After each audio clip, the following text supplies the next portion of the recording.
श्री गौरी नंदनाय नमः। अज्ञान तिमिरान्धस्य ज्ञानाञ्जनशलाकया चक्षुरुन्मीलितं येन तस्मै श्रीगुरुवे नमः। वो गुरु हे कृष्ण करुणा सिंधो दीनबंधो जगतपते गोपेश गोपिका कांत राधा कांत नमोस्तुते। तप्त कांचन गौरांगी राधा वृंदावनेश्वरी बिखभानुसुते देवी प्रणमामि हरिप्रिये। फिर वांछा कल्पतरुभ्यश्च कृपा सिंधुभ्यैव च पतितानां पावनेभ्यो वैष्णवेभ्यो नमो नमः। बाल कृष्ण को अपने हृदय में रखते हुए उनकी लीला का नित्य स्मरण करते हुए रामलीला देख रहा व्यक्ति रोज रामचंद्र जी के चरित्र का श्रवण करता रहा और उसमें रोज ये दिखाई दे रहा था कि राम जो त्रेता वाले हैं वही सब कुछ कराते हैं, तो जो कराता है उसी की बुद्धि तो रहती है। जिसकी बुद्धि रहती है वो उसके साथ अंदर ही रहता है। अहमेवा समेवाग्रे नान्यज्जत सत्सत्परम पश्चादहं ददे तस्य जो वशिष्येत शिष्यहम् ऋतीर्थम यत् प्रतीयेत न प्रतीयेत चात्मनि तद्विद्यात्मनो मायां यथा भासो यथा तमः यथा महान्ति भूतानि भूते खूचैव चक्षुना प्रविष्टान्य प्रविष्टानि तथा तेक्ष्ण तेक्ष्वहम् एतावदेव जिज्ञासं तत्त्वजिज्ञासनात्मया। इस प्रकार से रामचंद्र जी की रामलीला में बैठकर उसका भाव बनता जा रहा। फिर वह दर्शक अपने पिताजी का स्मरण करता है और अपनी परिस्थिति का स्मरण करता है। उसके पिताजी कौन हैं? वागर्थ विप संपृक्तौ वागर्थ प्रतिप्रत्यये जगतः पितरौ वंदे पार्वती परमेश्वरौ। उसके पिता हैं। उसके पिताजी की याद आते ही उसकी माँ की भी याद आ गई।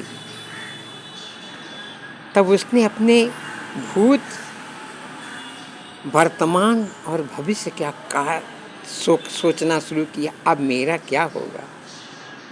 रामलीला देख रहा है परंतु उसके मन में एक नया नया भाव आ रहा है। इधर आज रामलीला में श्री रामचंद्र जी को विश्वामित्र जी ने अपने हृदय में बैठाया और जहाँ उनका आश्रम था, कुटी थी, उस कुटी में यज्ञ हो रही थी और उनका यज्ञ बहुत ब्राह्मण लोग कर रहे थे और विश्वामित्र जी ध्यान में चले गए। उसी समय रावण के सैनिकों ने विध्वंस शुरू किया। यज्ञ जैसे ही दुर्गंध में बदली, विश्वामित्र का ध्यान खुल गया और व्याकुल होकर के वहाँ से भगे। बोले बस अब यह स्थान मेरे बस में नहीं है, अब मैं इसकी रक्षा नहीं कर सकता हूँ। और उस मूर्ति को जो उनके हृदय में थी उनको पता भी चल गया कि यह मूर्ति कहाँ है। उनके दिमाग में आया यह मूर्ति तो अयोध्या में राजा दशरथ के यहाँ है और यह मूर्ति हमारा कल्याण कर सकती है। यही पारब्रह्म परमेश्वर हैं। फिर वहाँ से यज्ञ को फिर से स्थापित किए और चल दिए अयोध्या की तरफ। अयोध्या वहाँ से नज़दीक ही था, कुछ ही समय के उपरांत अयोध्या पहुँच गए और राजा दशरथ जी सभा में विराजमान थे। बड़े बड़े विद्वान मंत्री लोग सब वहाँ थे। विश्वामित्र का आगमन हुआ, राजा दशरथ जी खड़े हो गए, वशिष्ठ भी खड़े हो गए। वशिष्ठ को मन ही मन विश्वामित्र जी ने प्रणाम किया और वशिष्ठ ने मन ही मन विश्वामित्र को प्रणाम किया। एक कर्म भूमि है और एक अध्यात्म ज्ञान भूमि है। कर्म भूमि विश्वामित्र हैं, अध्यात्म विज्ञान ज्ञान को अंदर में रखने वाले वशिष्ठ जी हैं। दोनों से अंदर अंदर मिलन हो गया और राजा दशरथ जी सिंहासन से उठकर विश्वामित्र के चरण पर अपना मस्तक रखते हैं और बहुत प्रसन्न होते हैं। बोलते हैं, मैं बहुत भाग्यशाली हूँ, आपका आगमन हुआ, मेरा राज्य, मेरा जीवन सुखी हो गया। आप बताइए आपकी क्या सेवा करूं मैं। पहले तो पूजा किए उनकी। पूजा करने के बाद बोले, आपको इतना कष्ट उठाना पड़ा, आप इतनी दूर आए, अगर आप बुलाते तो मैं ही आपके आश्रम पर आ जाता। विश्वामित्र जी प्रसन्न हुए। पल भर में ही उनके मुंह से शब्द निकल गया, राजन, आज मैं आपके यहाँ कुछ मांगने आया हूँ। राजा दशरथ ने कहा, आप जो मांगेंगे सर्वस्व देने के लिए मैं तैयार हूँ। विश्वामित्र जी बगैर कुछ सोचे ही कह दिए, आपके बड़े पुत्र जिनके हाथ में हमेशा धनुष और साथ में बाण रहता है, वो और उनके भाई लक्ष्मण, आप इन दोनों को हमें दे दीजिए। क्यों कि मैं जहाँ आश्रम है मेरा, वहाँ यज्ञ करता हूँ, वहाँ राक्षस लोग बड़ी उत्पात करते हैं, हम लोग यज्ञ नहीं कर पा रहे हैं, पूजन पाठ सब बंद हो गया है, आप कृपा करिए, आप इन दोनों वीरों को हमें प्रदान कीजिए। राजा दशरथ को तो आश्चर्य ही नहीं, उनकी बुद्धि से परे शरीर छोड़कर प्राण निकलने लगा। किसी तरह से संभल पाए, शिव जी का स्मरण करने लगे, संभालो विश्वनाथ संभालो। परंतु मुंह से निकला, हे विप्र, आपका आगमन तो बहुत अच्छा हुआ, परंतु आप यह जो शब्द कह रहे हैं इसको मैं संभाल नहीं पा रहा हूँ। चौथे पन पायो सुतचारी,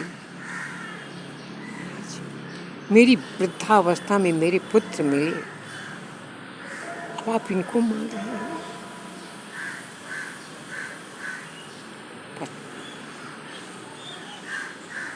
सब मैं दे सकता हूँ, लेकिन राम देत नहीं बनही गुसाई।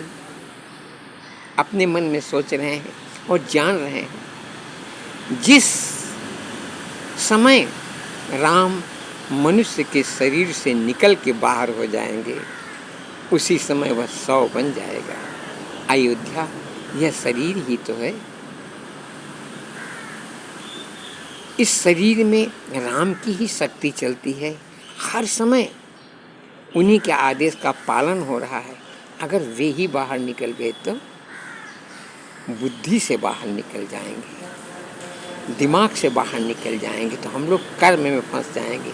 कहाँ गए, क्या हुआ, ऐसी विपत्तियां हम लोगों पर आने लगती, सोचने लगते हैं मेरा पुत्र कहाँ गया। ऐसा राजा दशरथ के मन में सारा दिखाई देने लगा कि अब क्या होगा मेरा, ये जाएगा, युद्ध होगा, अभी ये कोमल बालक है। उनको मन में अनेक दुष्विचार आने लगे। उसी समय वशिष्ठ जी ने अपना हाथ उनके पर मस्तक पर रखा, बोला, राजन, प्रसन्न हो जाओ, ब्राह्मण को देना आप तानी हो। विश्व की रक्षा करने के लिए विश्वामित्र जी हैं। ये आपके बच्चों को विद्वान वैज्ञानिक बना देंगे, अस्त्र शस्त्र में प्रवीण कर देंगे, इनके वह बुद्धि वह विद्या दे देंगे कि इनको कभी भूख प्यास सताएगी नहीं, इनकी सारी इच्छाएं पूर्ण हो जाएंगी। मन से आदेश दिया, भावनाओं से आदेश दिया। राजा दशरथ जी अंतर्मन से स्वीकार किए, परंतु कौशल्या की तरफ ध्यान करते हुए उनसे आदेश लिए। कौशल्या जी भी सोच ही रही थी भाव से। वशिष्ठ जी ने उनको भी आदेश दिया, हे देव, यह आपके सुत अब जा रहे हैं, आपकी वधू घर में आएगी, अब आपका घर सज जाएगा। आदेश सुनते ही कौशल्या जी ने भी आदेश दिया और राजा दशरथ उनकी पूरी मंडली ने विश्वामित्र के साथ राम लक्ष्मण जी को उनके आश्रम की तरफ भेज दिया और यह कह दिए कि बेटा, आज से तुम्हारे माता पिता यही हैं, इनकी जो भी सेवा हो कर देना। इतना कहते ही आनंद तो मन में हुआ, लेकिन माता पिता का जो भाव होता है, इससे राजा दशरथ व्यग्र रहे, सोचते ही रह गए। यहीं से उनके जीवन में जो संसार का दुख और सुख अनुभव होने लगा। और यहाँ जो दर्शक रामलीला देख रहा था, वो क्या सोच रहा है, क्या होगा, उसी समय उसके मन में भी भाव आता है। वो सोचा, मैं ईश्वर से कुछ मांगूं, मेरा जीवन कैसे चलेगा, मैं तो कुछ करता नहीं, मैं अपने जीवन को व्यर्थ में गवा दिया हूँ, अब मेरा जीवन वृद्धा की तरफ है, एक पैसे का कार्य अपने जीवन में मैंने कुछ किया नहीं, अब मेरा जीवन कैसे बीतेगा। भगवान से कुछ मांगने की इच्छा हुई। जो रामलीला में रामचंद्र जी कार्य कर रहे थे, उनको साक्षात राम दिखे। जैसे ही उन्होंने सोचा कि अब राम से कह दूं कि हे प्रभु, मेरे जीवन को सुंदर बनाने के लिए, मेरे जीवन को चलाने के लिए कोई अक्ल दीजिए, ज्ञान दीजिए, जिससे मैं कम से कम इस शरीर का पालन कर सकूं। उसी समय अंदर बैठे हुए गुरु ने कहा, नहीं नहीं, भगवान से कुछ मांगना नहीं, भगवान पिता हैं, पिता को पता चलता है कि पुत्र को कब और क्या चाहिए। अब तुमको जो चाहिए वो तुमको मिल जाएगा, बस ये विश्वास करो, जो रामलीला के राम जी दिख रहे हैं, ये साक्षात राम जी ही हैं। इनके साथ विश्वामित्र, वशिष्ठ और बड़े बड़े ज्ञानी विज्ञानी, साथ में लक्ष्मण जी हैं। तुम निश्चिंत होकर के सदा अपने गुरुदेव जी के मंत्र का जाप करते रहो। तुम्हारे जीवन की तुमको सोचने की जरूरत नहीं पड़ेगी। मात्र गुरु के दिए हुए ज्ञान के अलावा और किसी पर अपने चित्त को मत ले जाना। ये रामचंद्र जी का आदेश हो रहा है। रामचंद्र जी सामने खड़े होकर बोल रहे हैं। दर्शक अपना मस्तक रामचंद्र जी और लक्ष्मण जी के सहित पूरी मंडली को प्रणाम करता है और उसको दिखता है मेरा मस्तक तो जितने रामलीला दर्शक हैं सबके पैर पर पड़ गया, सबको प्रणाम किया। आदेश हुआ, सिया राम मैं सब जग जानी, करहु प्रणाम जोरी जुग पानी।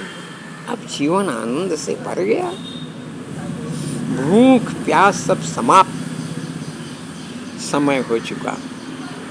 अब तुमको गृहस्थ की चिंता नहीं करनी है,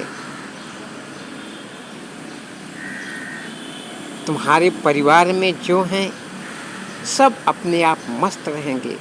अब तुम इन्हीं के साथ वन में प्रवेश कर जाओ। ऐसा कहते ही जब लीला समाप्त हुई तो दर्शक भी उठ के खड़ा हुआ और लक्ष्मण, राम और विश्वामित्र के पीछे पीछे भावनाओं से चलना शुरू किया। शरीर तो कहाँ जा रही ख्याल नहीं, परंतु उसका चित्त, उसका मन राम के साथ हो गया। अब उसको न खाने की चिंता है, न पहनने की चिंता है, सारे दुख उसके दूर हो गए। क्यों? अब उसके आगे राम राम चल रहे हैं। ये रामलीला जो जो सुनता है वह समझ जाता है कि हम अपने जीवन की परिस्थिति को श्री राम जी से कह रहे हैं। श्री राम जी हमारे क्या हैं? त्वमेव माता च पिता त्वमेव, त्वमेव बन्धुश्च सखा त्वमेव, त्वमेव विद्या द्रविणं त्वमेव, त्वमेव सर्वं मम देव देव। इतना उसने मन से कहा। क्यों? कि पूरा संसार आज उसका खाली राम हो गए। गुरुदेव चरण शरणम।